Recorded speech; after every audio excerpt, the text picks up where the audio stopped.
Hi everyone, it's Alan here from danumblades. Just going to go through another one of my workshop Wednesdays just to show what I've got going off in the workshop at the moment, what's going to get built next. Starting off with 5 knives that I've got to a point where they're profiled. I just need to start shaping the handles. So I've got this phallus stalker that's got a maple handle on it.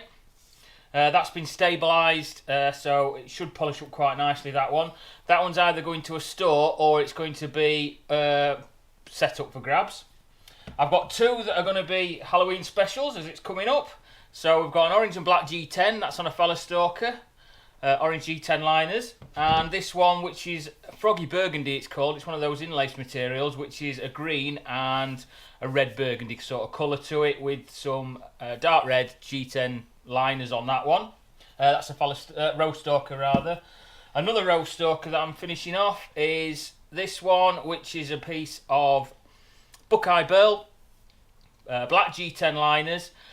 This one's going to have, well, basically this one's for a first refusal for somebody. If they don't want it, then it's going to be put up for sale.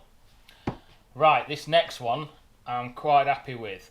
It's the one that I got sent out for Cerakoting. So basically it's got a satin black Cerakoted blade.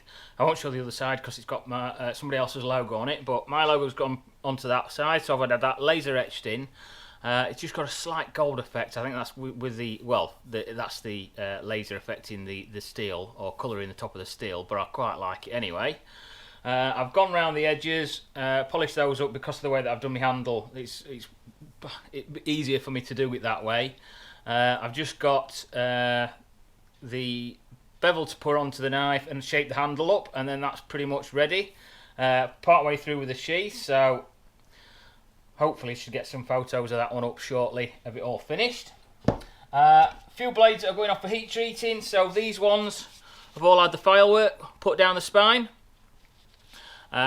Get those sent away and then I can get them built up. 2 of those are for sorting out for that pair that I bodged up without putting the liners on, so they're going for heat treat.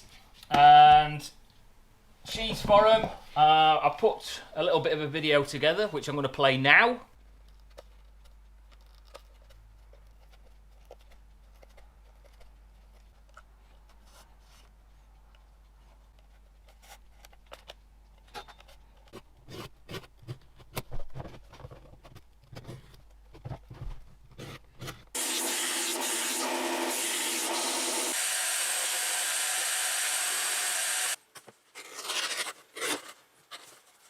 And now we're back again. So sheaths are all done for these 5. Different colour stitching on them. I've just gone, I think the last video was sanding the edges down. They're dyed. What I've got to do next with those is burnish the edges up. We're putting a bit of water on and vigorously rubbing it. Then I can slicken them all off. Got to get the water to dry first because my next job is putting the wax on, and I always heat them up to put the wax on. If you don't let it dry on the edges before you put the heat gun onto the wax, it crinkles the edges up and makes a bit of a mess of them, so you've got to make sure that they're properly dried out. So nearly done with those. 2 that I'm going to be making up for sorting this week. I've got one that's got orange G10 liners with an amber resin, so it's actually a clear resin as opposed to the pearlescence that I usually use in there.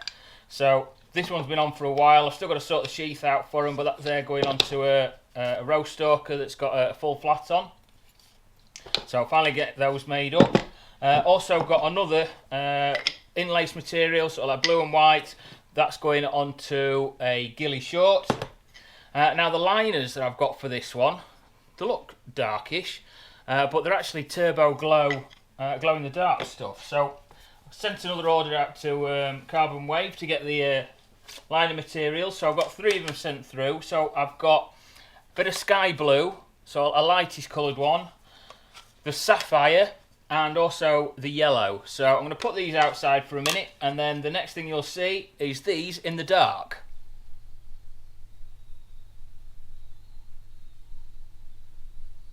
So that's those. Got my throwers, they're ready to go out. They've been sandblasted and I've just put a fine oil coating. I've got a couple of sets of thinner versions of those, the lighter versions to make up.